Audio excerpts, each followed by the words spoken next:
Parentalidade Preta não é um perfil. Ele é uma iniciativa independente, uma trincheira viva de afeto, crítica e memória. Aqui eu não crio conteúdo, eu construo possibilidades. E se você deu o play, você entrou nessa construção. Então assume, você também é responsável por manter esse espaço de pé. Aqui no seu tocador de podcast você pode fazer o seguinte: avalia com 5 estrelas, dá um like ou algum fator positivo, comenta esse episódio e encaminha para alguém. Essa série não é patrocinada por nenhuma plataforma. Ela nasce do compromisso com a racialidade preta, com a necessidade de dizer o que precisa ser dito, mesmo que isso não renda like nem contrato. Irredutivelmente Negro é uma série que não romantiza o Marte e nem pasteuriza o revolucionário. A gente vai juntos atravessar as fraturas do mundo colonial. Não vou te prometer cura, mas também não vou permitir o silêncio. Eu te garanto, a consciência vai chegar por qualquer meio necessário. Eu sou Diego, pai de Benjamin, Aurora e esposo de Tatiane, e esse é o especial Fanon, Irredutivelmente Negro. Capítulo 12, sobre a violência.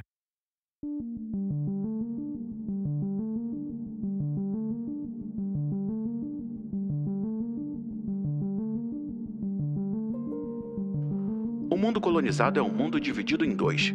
A linha divisória, a fronteira, é indicada pelos quartéis e delegacias de polícia. Nas colônias, o interlocutor válido e institucional do colonizado, o porta-voz do colono e do regime de opressão é o policial ou o soldado. Na sociedade tipo capitalista, o ensino religioso ou laico, a formação de reflexos morais transmissíveis de pai para filho, a honestidade exemplar de operários condecorados ao fim de 50 anos de bons e leais serviços, o amor estimado da harmonia e da prudência, formas estéticas do respeito pela ordem estabelecida criam em torno do explorado uma atmosfera de submissão e inibição que torna consideravelmente mais leve a tarefa das forças coloniais. O homem preto de baixo nível socioeconômico é um homem confuso. Ele encara um ambiente hostil e não tem certeza se seus próprios pecados que atraem a hostilidade da sociedade. Toda sua vida ele foi ensinado, explícita e implicitamente, que ele é inferior à humanidade. Como homem, ele encontra si mesmo vazio dessas coisas que trazem respeito ou sentimento de valor. Ele busca ao seu redor algo para culpar por sua situação, mas por ele não ser sofisticado aos olhos do ambiente socioeconômico e por um precário ensino dos pais ou das instituições escolares, ele, por fim, culpa a si mesmo. A zona habitada pelos colonizados não é complementar à zona habitada pelos colonos. Estas duas zonas se opõem, mas não em função de uma unidade superior. Regidos por lógica puramente aristotélica, obedecem ao princípio da exclusão recíproca. Não há conciliação possível. Um dos termos é demais. A cidade do colono é uma cidade sólida, toda em pedra e ferro. Quando criança, seus pais o disseram que ele não era rico porque não tivemos a oportunidade de nos educarmos ou não conseguimos tirar vantagem das oportunidades educacionais que nos foram oferecidas. Eles dizem às suas crianças que as coisas serão diferentes para elas porque elas são educadas e habilidosas, mas não há nada além desse aviso ocasional e, às vezes, nem isso para estimular o estudo. Pessoas negras são grandes adoradoras da educação, mesmo os de nível socioeconômico mais baixo, mas ao mesmo tempo eles têm medo de se expor a ela. Eles têm medo porque eles ficam vulneráveis de ter seus medos constatados. Talvez vão perceber que não podem competir com os estudantes brancos. A pessoa negra diz a si mesma que eles poderiam ter feito muito mais se realmente quisessem. O fato é, obviamente, que as oportunidades educacionais pressupostas nunca foram disponíveis para as pessoas negras de baixo nível socioeconômico, devido à sua singular posição atribuída na vida. A cidade dos colonos é uma cidade iluminada e asfaltada, onde as latas de lixo transbordam de sobras desconhecidas, jamais vistas, nem mesmo sonhadas. Os pés do colono nunca estão à mostra, salvo talvez no mar, mas nunca ninguém chega perto deles. Pés protegidos por calçados de artes, enquanto que as ruas da cidade são limpas, lisas e sem buracos e sem pedras. A cidade do colono é uma cidade saciada e indolente. Sua barriga está permanentemente repleta de coisas boas. A cidade do colono é uma cidade de brancos e de estrangeiros. A cidade do colonizado, ou pelo menos a cidade indígena, a cidade negra, a Medina, a reserva, é um lugar mal afamado, povoado por homens mal afamados. Aí se nasce não importa onde, não importa como. Morre-se não importa onde e não importa de quê. É um mundo sem intervalos, onde homens estão uns sobre os outros e as casas umas sobre as outras. A cidade do colonizado é uma cidade faminta. Faminta de pão, de carne, de sapatos, de carvão e de luz. A cidade do colonizado é uma cidade acordada, uma cidade ajoelhada, uma cidade acuada. É uma cidade de negros, uma cidade de árabes. A sociedade o responde como uma coisa, uma criatura, uma não pessoa, algo a ser ignorado ou pisado. Ele é levado a respeitar as leis que não o respeitam. Ele é levado a digerir um código de ética que atua sobre ele, mas não para ele. Ele está confuso em um constante estado de raiva e vergonha e incerteza. O olhar que o colonizado lança para a cidade do colono é um olhar de luxúria, um olhar de inveja, sonhos de posse, todas as modalidades de posse, sentar-se à mesa do colono, deitar-se no leito do colono com a mulher deste, se possível. O colonizado é um invejoso. O colono sabe disso, surpreendendo-lhe o olhar, constata amargamente, mas sempre alerta. Eles querem tomar o nosso lugar. Esse cenário psicológico permeia todas as relações interpessoais. Isso determina sua visão do sistema social. Seu desenvolvimento psicológico foi precocemente capturado. Essa incerteza começa desde cedo e continua por toda a sua vida. Os pais passam isso para os filhos e o sistema social reforça o medo, a vergonha e a incerteza. Na terceira ou quarta série, ele percebe que compartilha a sala de aula com estudantes brancos. Mas quando a classe está empenhada em um exercício de leitura, todo estudante negro encontra-se em um grupo na mesa reservada para os leitores lentos. Isso pode ser uma certa tentativa inocente da parte do sistema escolar. O professor pode não perceber que o estudante negro teme. Na realidade, ele tem certeza de que negro significa burro e branco significa inteligente. A criança não entende que a vantagem que a criança teve em casa é conta dessa situação. É comumente aceito que a criança é o pai do homem. Isso é verdade para o povo negro de baixo nível socioeconômico. E é verdade, não há um colonizado que não sonhe pelo menos uma vez por dia em se instalar no lugar do colono. Esse mundo dividido em compartimentos, esse mundo cindido em dois, é habitado por espécies diferentes. A originalidade do contexto colonial reside em que as realidades econômicas, as desigualdades e a enorme diferença de modos de vida não conseguem mascarar as realidades humanas. Quando se apreende o contexto colonial em seu imediatismo, fica patente que o que divide o mundo, antes de mais nada, é o fato de pertencer a tal espécie e a tal raça. Com quem, com o que pode ele, o homem, se identificar? Quando criança, ele não teve uma figura masculina permanente com quem se identificar. Como homem, ele não vê nada na sociedade com que se identificar, como uma extensão de si. Sua vida é construída de desconfiança, vergonha, incerteza, culpa, inferioridade, confusão de papel, isolamento e desespero. Ele sente que ele é menos que o homem, e isso é evidente na sua conversa. O homem branco é o homem. Ele tem tudo, ele sabe tudo, e um preto não é nada. Em uma sociedade onde o homem é valorizado de acordo com a sua profissão, seus bens materiais, ele está sem bens. É inexperiente, muitas vezes, está no emprego informal ou desempregado. Nas colônias, a infraestrutura econômica é igualmente uma superestrutura. A causa é a consequência. O indivíduo é rico porque é branco e ele é branco porque é rico. A necessidade de transformação existe em estado bruto, impetuoso e coativo na consciência e na vida dos homens e mulheres colonizados. Mas a eventualidade dessa mudança é igualmente vivida sob a forma de um futuro terrível, na consciência de que há uma outra espécie de homens e mulheres, os colonos.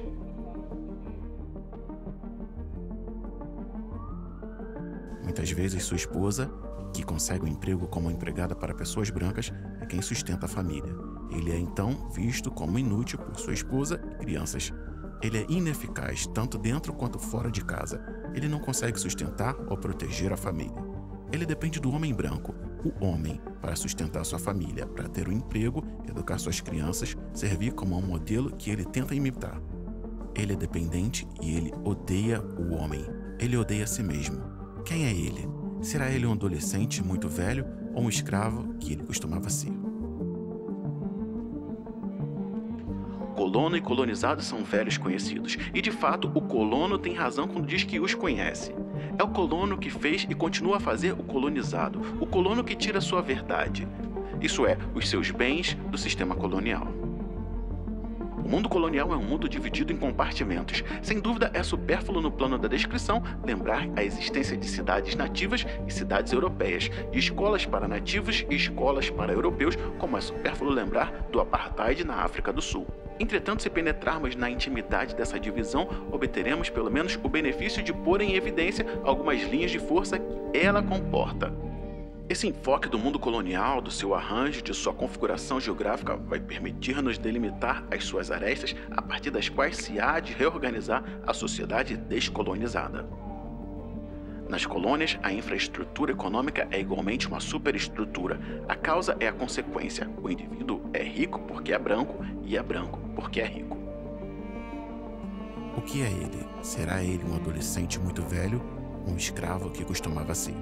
A violência que presidiu o arranjo do mundo colonial, que ritmou incansavelmente a destruição das formas sociais nativas, que demoliu sem restrições os sistemas de referências da economia, nos modos de aparência, de vestuário, será reivindicada e assumida pelo colonizado no momento em que, decidindo ser a história em atos, a massa colonizada se entranhar nas cidades proibidas.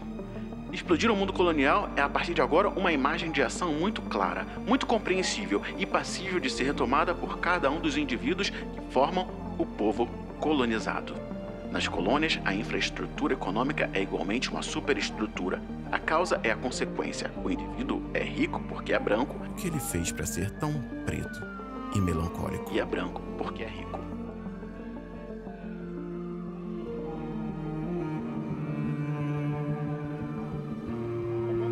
É um mundo dividido em dois.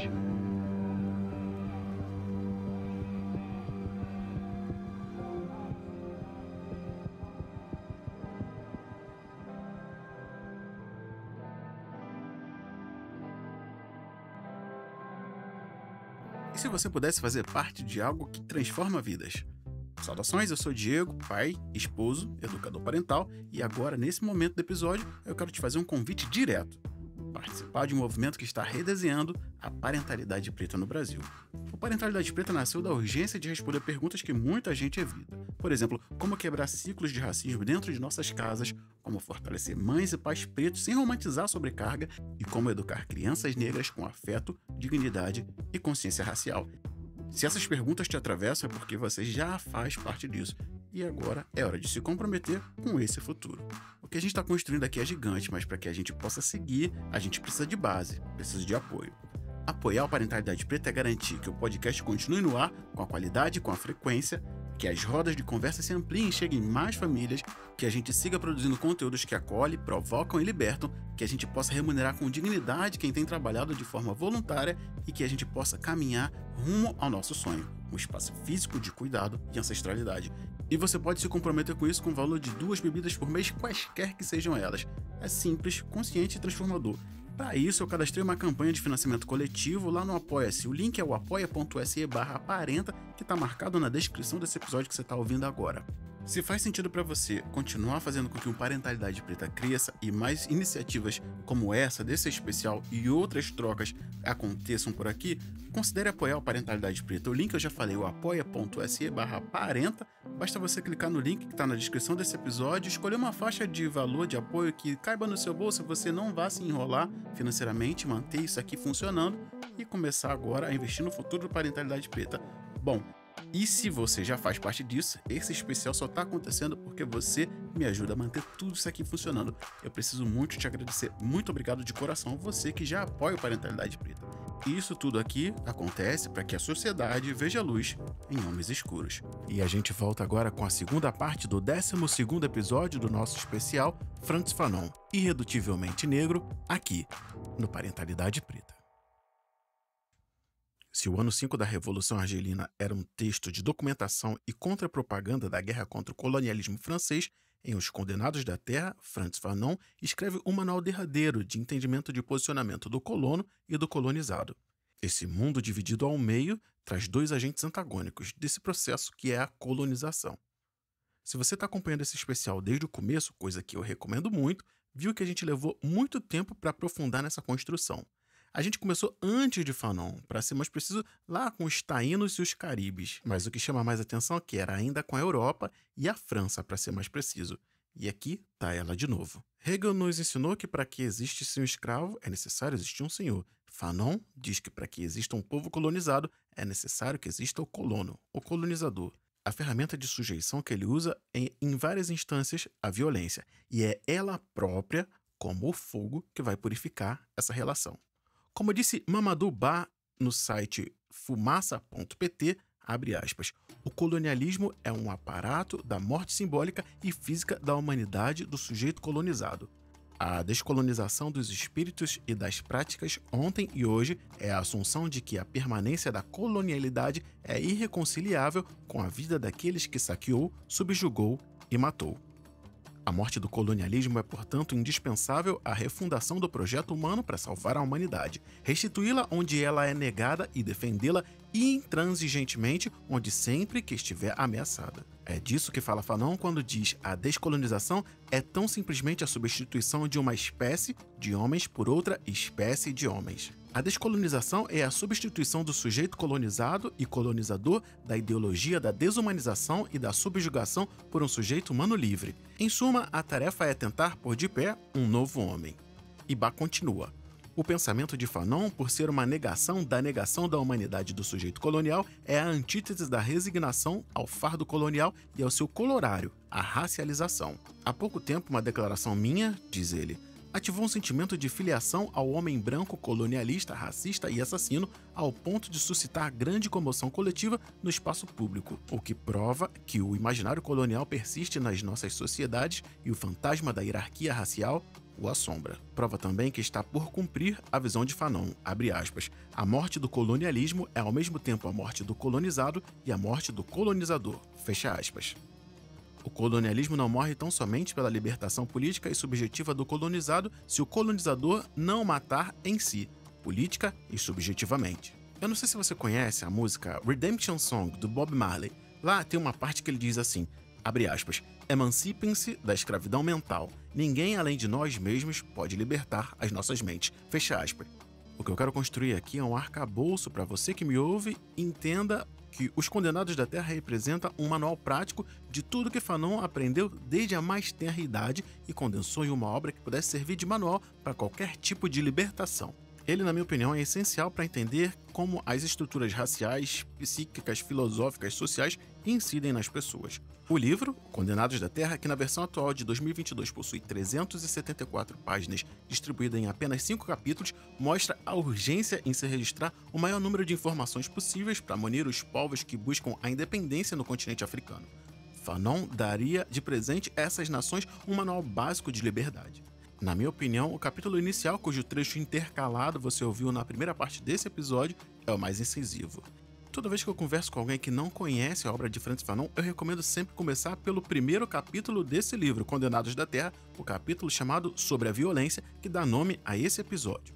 E para que a gente não perca as referências aqui, eu preciso te dizer que na primeira parte desse episódio eu joguei intercalados 2 textos, que eu gosto muito. Uma é uma parte do Condenados da Terra, nesse primeiro capítulo, o Sobre a Violência, e outra é um texto chamado Medo e Incerteza, de Huey Newton, que acessou Os Condenados da Terra, isso é documentado, e se baseou nele para construir muitas coisas do Partido dos Panteras Negras. Você não ia sair daqui sem as referências dos 2 trechos que eu botei lá intercalados. Principalmente porque, para mim, eles são totalmente complementares e eu não podia deixar de te entregar isso aqui nesse especial também. Fanon abre o livro já dizendo de cara, o mundo colonial é um mundo dividido em 2. Se a gente ampliasse essa disparidade entre as cidades para a disparidade entre as realidades, é óbvio. Imagina só, vamos fazer um exercício. Se essa frase do livro fez sentido para você, você pode parar de ouvir agora, porque Fanon já condensou de uma vez tudo que eu tô dizendo nesse especial aqui. Mas se a gente descesse mais um degrau e fosse falar da cultura, que eu acho muito importante, e Fanon dedicou muito do seu estudo a isso. Ele diz o seguinte, abre aspas, ao se dar conta da impossibilidade de manter a sua dominação nos países coloniais, a burguesia colonialista decide travar um combate de retaguarda no campo da cultura, dos valores e das técnicas, e etc. E ele continua, porém, não se deve nunca perder de vista que a imensa maioria dos povos colonizados é impermeável a esses problemas. Para o povo colonizado, o valor mais essencial, porque é o mais concreto, é primeiramente a terra. A terra deve garantir o pão e, é claro, a dignidade, mas essa dignidade não tem nada a ver com a dignidade da pessoa humana. Dessa pessoa humana ideal, ele nunca ouviu falar. O que o colonizado viu em seu solo é que podiam impunemente prendê-lo, espancá-lo, matá-lo de fome, e nenhum professor de moral, nenhum padre jamais veio apanhar no seu lugar, e nem dividir com ele o pão. Fecha aspas. E ainda assim a gente falou de incursões colonialistas que usavam a igreja, como o exemplo que a gente viu lá do Padre Temples, por exemplo, no Congo. Mas a gente está falando de cultura e não religião e não de valores ontológicos. Voltando à cultura, basicamente, para a gente não espalhar cada vez mais, até porque seria importante que a gente espalhasse, mas eu vou meter somente na cultura e falar da cultura hip hop. Vou ler um trecho aqui que você vai ver se tem alguma coisa a ver com o que a gente está falando até agora. E ele é o seguinte, abre aspas. Eu sei quem trama e quem tá comigo. O trauma que eu carrego para não ser mais um preto fudido. O drama da cadeia e favela, túmulo, sangue, sirene, choros e velas. Passageiro do Brasil, São Paulo, agonia, que sobrevivem em meio às honras e covardias, periferias, vielas, cortiços. Você deve estar pensando, o que você tem a ver com isso? Desde o início, por ouro e prata. Olha quem morre, então veja você quem mata. Recebe o mérito, a farda que pratica o mal. Me ver pobre, preso ou morto já é cultural. História, registros e escritos. Não é conto nem fábula, lenda ou mito. Não foi sempre dito que o preto não tem vez? Então olha o castelo. E não foi você quem fez. Eu sou irmão do meu estruta de batalha. Eu era carne, agora eu sou a própria navalha.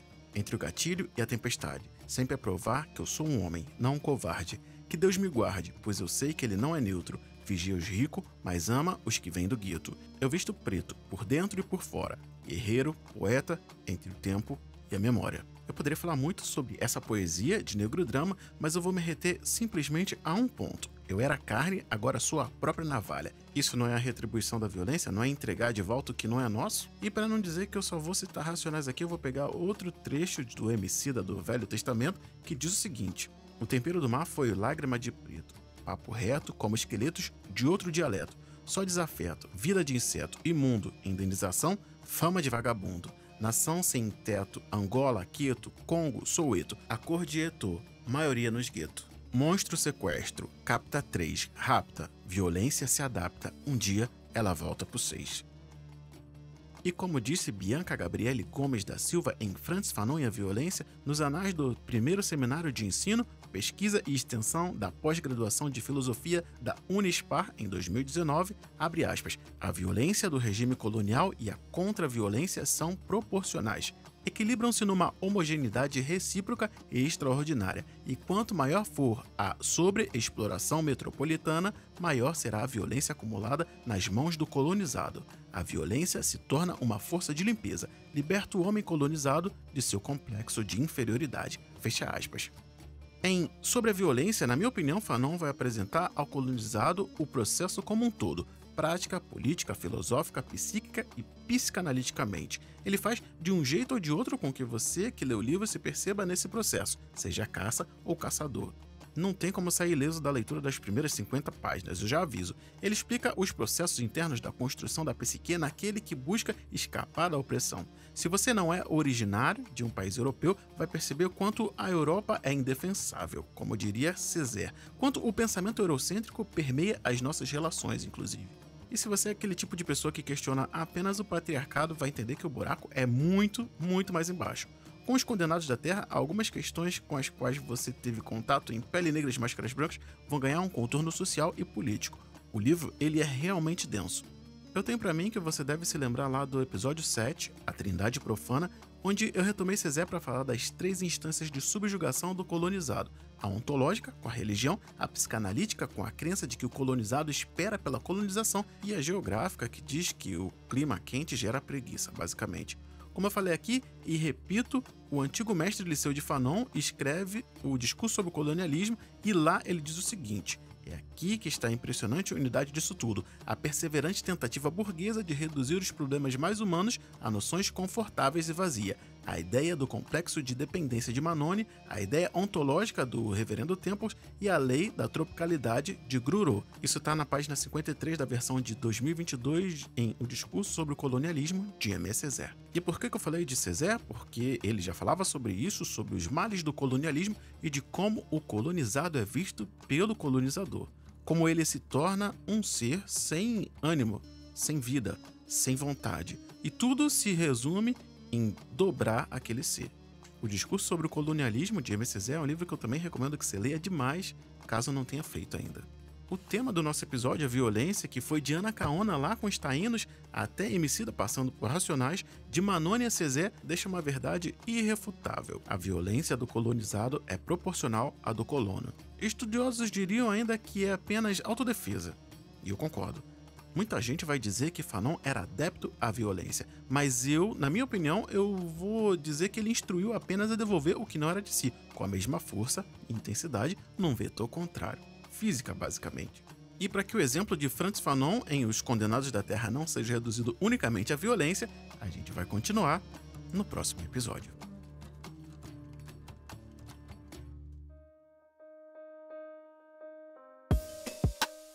Eu sou Diego, pai de Benjamin e Aurora, esposo de Tatiane, e esse episódio contou com referências indispensáveis para compreender o contexto histórico, político e subjetivo que atravessou a formação de Fanon.